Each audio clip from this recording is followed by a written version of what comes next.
आज हमारे साथ है मिस्टर संजय अग्रवाल। जी हाँ, जिनका जन्म जयपुर के ही एक मिडिल क्लास फैमिली में हुआ, लेकिन आज वो एक सक्सेसफुल स्टार्टअप जिसका नाम अपना गोदाम है, उसके ओनर हैं।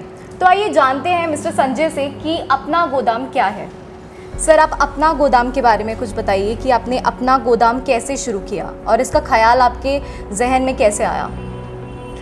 देखिए, मैं एक आड़तिया फैमिली से बिलोंग करता हूँ और मेरे फादर जो है वो अनाज मंडी में आड़त की हमारी दुकान हुआ करती थी। आड़त आप समझते हैं, जहाँ किसान अपना माल लाते हैं और बिकवाते हैं। बट वो जो एक पैटर्न था, वो जो एक मेथड था, वो उसने मुझे कभी भी एक्साइट नहीं किया। और मैंने सीए और सीएस करने के बाद में 2004 में एचडीएफसी बैंक में जॉब ज्वाइन करना ज़्यादा बेहतर समझा बजाय बिजनेस को ज्वाइन करने के। लेकिन 11 साल जब मैंने बैंक में काम किया और मैंने वहाँ एक स्केल देखा कि कैसे एक स्केल बड़ा व्यापार किया जाता है।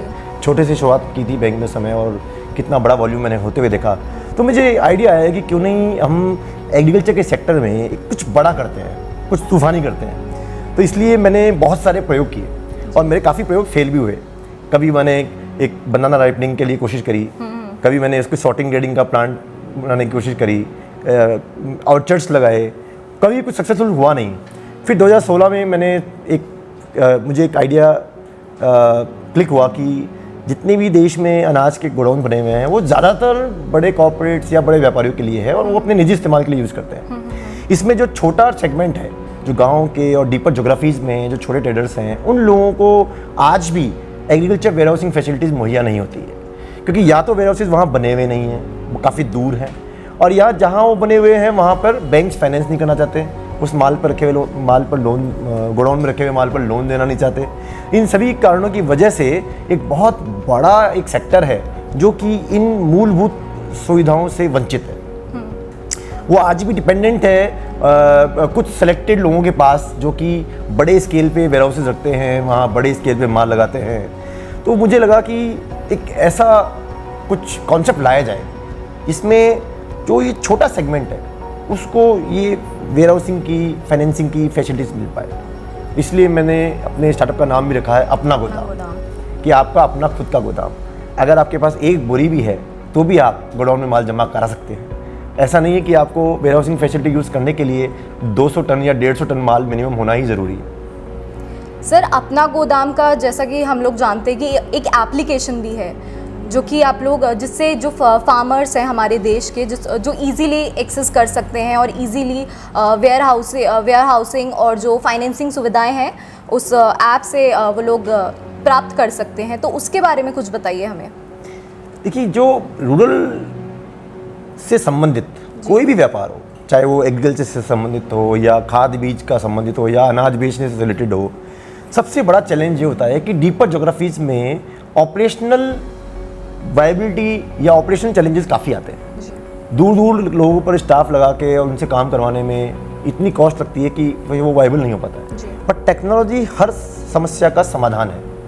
अगर आप टेक्नोलॉजी को यूज़ करते हैं तो बहुत सारे लोगों तक एक साथ पहुंच पाते हैं, और जो एक मैनुअल तरीके से काम करने में जो कॉस्ट आती है उसके 10% से भी कम कॉस्ट में आप काम कर पाते हैं। इसलिए हमने जो ये अपना गोदाम का जो ऐप लॉन्च किया, उसमें हमने छोटे छोटे लोगों का माल जमा करना, छोटे छोटे अमाउंट के लोन बांटना और डिजिटली देना। उसके लिए हम किसी को ये नहीं कहते कि आप अपने डॉक्यूमेंट लेके वेयर हाउस पे आइए या ऑफिस में आइए, फिर आपका हम लोन सैंक्शन करेंगे, फिर आपको पैसा देंगे। सब कुछ डिजिटल है। मोबाइल के अंदर ही उसका माल जमा, उसी के अंदर उसको दिखता है लोन लेना है कि माल बेचना है, वहीं वो क्लिक करता है लोन लेने के लिए, वहीं वो क्लिक करता है माल बेचने के लिए। सब कुछ डिजिटल। बायर्स को खोजना डिजिटल, यहाँ तक कि उसका माल, किसान का माल खेत से पड़ा हुआ ही बिकवाने की सुविधा भी इस ऐप में है। अच्छा, मैं अब बात चली तो मैं आपको ये भी बताता हूँ कि इस जो एप्लीकेशन में, इस सॉल्यूशन में सबसे इम्पॉर्टेंट जो हमने एक प्रोडक्ट लॉन्च किया है वो है अनाज की ओला उबर। हाँ, जैसे देखिए, आप उबर कैब बुक कराते हैं, आप कॉल करते हैं कि मुझे यहाँ से एयरपोर्ट जाना है, तो आप ऐप पर अपना रिक्वेस्ट सबमिट करते हैं। तो सर, उसका नाम ही अनाज की ओला उबर ये हमने केवल किसानों को समझाने के लिए उसको रखा है, या जो भी छोटे व्यापारी उनको समझाने के तरीके से हम इसको बोलते हैं। अदरवाइज इसका नाम है स्पॉट कॉन्टैक्ट है ये। अब इसमें क्या होता है कि जैसे आप क्लिक करते हैं और जो भी आपके नज़दीकी कैब है वो आपके पास तुरंत आ जाती है और आपको पिकअप करके और आपको एयरपोर्ट या जहाँ कहीं आपको जाना है वहाँ ड्रॉप कर देती है। अब आप इमेजिन करो अगर एक छोटा किसान जिसके पास केवल 5 बोरी गेहूं है उसको बेचना है, वो उसको बेचने मंडी जा नहीं सकता। तो हमने उसके लिए कैसा कॉन्सेप्ट लेके आए, हमने हर गांव में हमारा एक एजेंट बना दिया। अब जैसे कोई किसान बटन क्लिक करता है मुझे माल बेचना है, उसकी लोकेशन का पता हमारे नज़दीकी एजेंट को पता लग जाता है और वो उधर तुरंत पहुंचता है। वहाँ जाके उसकी क्वालिटी चेक करता है, पैकिंग करता है और ट्रक बुला के उसमें लोडिंग करता है। ये सारा प्रोसेस एजेंट कर देता है। तो आप देखिए, बायर को किसान से सीधा माल खरीदने को मिल गया, सेलर को कहीं जाना नहीं पड़ा जी। और जितने भी बीच में ट्रांसपोर्टेशन और लॉजिस्टिक्स के एक्सपेंसेस थे वो सारे बच गए। किसान अपने घर पे बैठ के ही माल बेच रहा है, उसको बारिश आंधी तूफान का कोई डर नहीं है कि उसका माल ख़राब हो जाएगा। वो वेट कर सकता है, अगर उसे आज भाव अच्छा नहीं लग रहा है वो 10 दिन बाद, 15 दिन बाद, 20 दिन बाद बेच सकता है। लेकिन अगर वो इसी माल को लेके कहीं चला जाए तो उसे बेच के आने के अलावा कोई और उपाय उसके पास बचता नहीं है। सर, आपने अभी बहुत सारी चीज़ें बताई कि अपने बहुत सारी किसानों की समस्याओं का जो समाधान है वो जो है अपना गोदाम करता है, लेकिन जो किसान है हमारे देश के, वो कैसे, आपने उनका जो ट्रस्ट है, जो विश्वास है, वो कैसे जीता? ये देखिए, आपने बहुत ही अच्छा सवाल किया। मतलब कि जब हम किसी भी गांव में जाते हैं अपनी ऐप को प्रमोट करने के लिए, तो सबसे पहला तो ये लोग काफ़ी शाई होते हैं। मतलब क्या है कि जैसे आप कोई भी नई चीज़ के बारे में बताएंगे तो आपको कुछ ज़्यादा एफर्ट डालने पड़ेंगे। लेकिन ये कहना कि वो लोग टेक्नोलॉजी से अपडेटेड नहीं है या टेक्नोलॉजी को एम्ब्रेस नहीं करना चाहते हैं, ये एक मिथ है। जब हमने हमारे इस प्रोडक्ट को लॉन्च किया, जोधपुर ज़िले में एक तहसील है, वहाँ हमने लॉन्च किया, तो जैसे ही शुरू के 3-4 दिनों के हमारे एफर्ट्स के बाद पहले फार्मर के खेत से माल उठा और डायरेक्ट बिका, तो हमारी ऐप वायरल हुई और हमारे पास एक दिन में 150-200 किसानों के रिक्वेस्ट आने लग गए। तो इससे ये तो तय है कि टेक्नोलॉजी का एडॉप्शन तो बहुत अच्छा है गाँव में। हाँ, ये ज़रूर है कि उसको विश्वास जीतने के लिए पहले आपको कुछ मेहनत करनी पड़ेगी। अच्छा, दूसरा, ये जो हमारी अपना गोदाम जो कंपनी है, इसमें ये राजस्थान की पहली नोटिफाइड ऑनलाइन मंडी है। हमने इसमें गवर्नमेंट को बैंक गारंटी जमा कराई हुई है और जो भी कोई व्यक्ति इस ऐप से माल बेचता है उसको जो भी ट्रांजैक्शन नोट हमने दिया है उसके अंदर हमारी बैंक गारंटी की सिक्योरिटी है।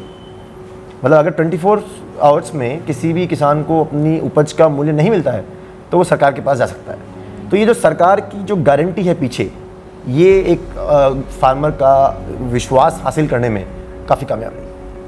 सर, अपना गोदाम की जो कंपनी, अपना गोदाम जो ये कंपनी है, ये जो ऑनलाइन मंडी है, ये राजस्थान के अलावा देश के और कौन कौन से कोनों में अभी उपस्थित है? देखिए, हमने 5-6 राज्यों में अभी रिसेंटली पायलट किया है। पंजाब, हरियाणा, यूपी, बिहार, बंगाल, छत्तीसगढ़, इन जगह पे हमने हमारे सेंटर्स खोले हैं, 11 सेंटर्स खोले हैं और वहाँ से हम इस ऐप के थ्रू डिस्ट्रीब्यूशन प्रोडक्ट का करते हैं। लेकिन देखिए, जो प्रोक्योरमेंट है जी, फार्मर्स का माल बेचने का जो काम है, वो तो अभी आज हम केवल राजस्थान से ही करते हैं। लेकिन राजस्थान के माल को बाकी जगह बिकवाने के लिए हमने जगह जगह सेंटर्स खोले हुए हैं जिससे हम डिस्ट्रीब्यूशन करते हैं। बहुत ही जल्दी हम उन सभी राज्यों में ऑनलाइन मंडी का लाइसेंस अभी उनकी सरकारों ने देना शुरू किया नहीं है। जैसे वो शुरू करते हैं हम वहाँ का भी लाइसेंस लेके उधर भी हम प्रोक्योरमेंट शुरू कर देंगे। सर, आपका ये जो अपना गोदाम का जो बिजनेस मॉडल है वो कैसा है, उसके बारे में कुछ बताइए। देखिए, ये बिजनेस मॉडल धीरे धीरे इवॉल्व हुआ है जी। आप सबसे शुरुआत में, जैसा कि नाम से भी दिख रहा है आपको, अपना गोदाम, तो हमने लॉन्च किया था छोटे लोगों को वेयरहाउसिंग फैसिलिटी देने से लेके, और हम बनना चाहते थे ओयो ऑफ वेयरहाउसिंग, जहां हम गांव के अंदर छोटे छोटे वेयरहाउसेस खोलेंगे और छोटे छोटे लोगों को सर्विसेज देंगे। और हम लोगों ने इनफैक्ट एक ऐड दिया पेपर में कि जिस किसी के पास बंद पड़ी फैक्ट्री या कोई शेड या गोडाउन है मुझे बताएं, मैं आपको उसको कन्वर्ट करके वेयरहाउस में और आपको इनकम दिलाऊंगा। मेरे पास 6000 फ़ोन आए। तो मैंने ये देखा कि कितना सारा इंफ्रास्ट्रक्चर राज्य में है जिसको यूज़ किया जा सकता है। तो we can become next OYO of warehousing. अपना गोदाम की फंडिंग कैसे की आपने?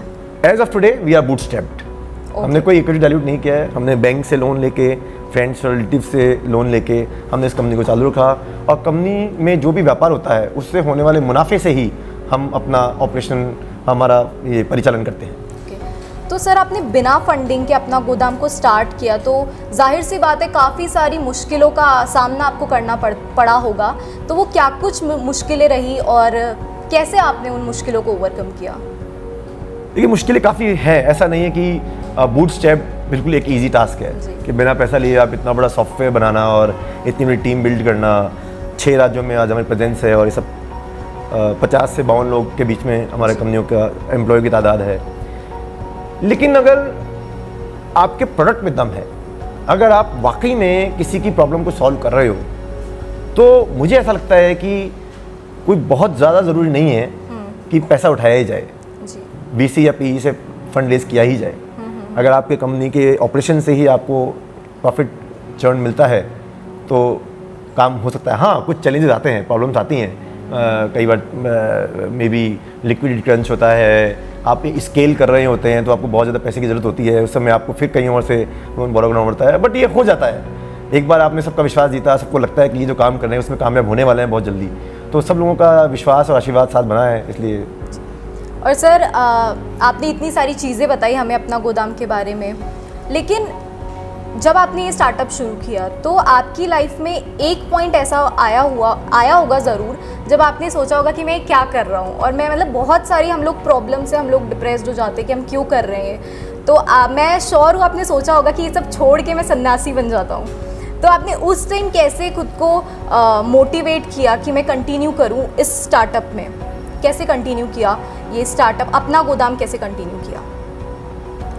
हाँ देखिए, छोड़ने का तो खैर नहीं, लेकिन हाँ ऐसे मोमेंट्स रहे जिन्हें मैं कहूँगा कि नियर डेथ मोमेंट्स थे। और मेरे ही नहीं, मतलब चाहे वो कोई भी स्टार्टअप हो, हर एक स्टार्टअप की लाइफ में ये सब मोमेंट्स आते हैं। को फाउंडर का चले जाना, या गवर्नमेंट की पॉलिसीज़ चेंज हो जाना, और आप स्केल कर लेते हैं और जितना वॉल्यूम बढ़ रहा होता है उसको संभाल पाने के लायक सिस्टम्स पीछे ना होना। बट ये सब चैलेंजेस नॉर्मल है। जब मैं देखता हूँ कि अखबारों में पढ़ता हूँ जो वेल फंडेड स्टार्टअप्स हैं उनके जीवन में भी ये सब चीज़ें आती रहती है, so it's normal. I mean मैं उसको इस तरीके से लेता हूँ। लेकिन हाँ, मैं ये ज़रूर कहना चाहूँगा कि एक बहुत ही स्टोरी है जो मुझे मोटिवेट करती है। अरुणिमा सिन्हा, जो कि आप जानते होंगे शायद, कि वो स्पोर्ट्स की दुनिया में एक जाना पहचाना नाम है, और किसी एक ट्रेन एक्सीडेंट पे उन्होंने अपना एक पैर खो दिया था, और वो पैर खोने के बावजूद प्रोस्थेटिक लेग के माध्यम से उन्होंने माउंट एवरेस्ट को फतेह किया जी। तो उनका जब मैं वीडियो देखता हूँ तो मुझे अपनी सारी प्रॉब्लम्स बहुत छोटी नज़र आती है। आप देखिए, एकदम विपरीत, जब एक आदमी का एक पैर ही नहीं है, जो साधारण क्रियाकलाप भी नहीं कर सकता है, अगर उसने माउंट एवरेस्ट जैसा मुश्किल काम करना हाथ में लिया और उसको अंजाम दिया, तो फिर मुझे उसके सामने अपनी सारी प्रॉब्लम छोटी नज़र आती है। तो यही सब वीडियोज़ देख के अपना मोटिवेशन लेवल हाई करता हूँ और टीम को मोटिवेट करता हूँ।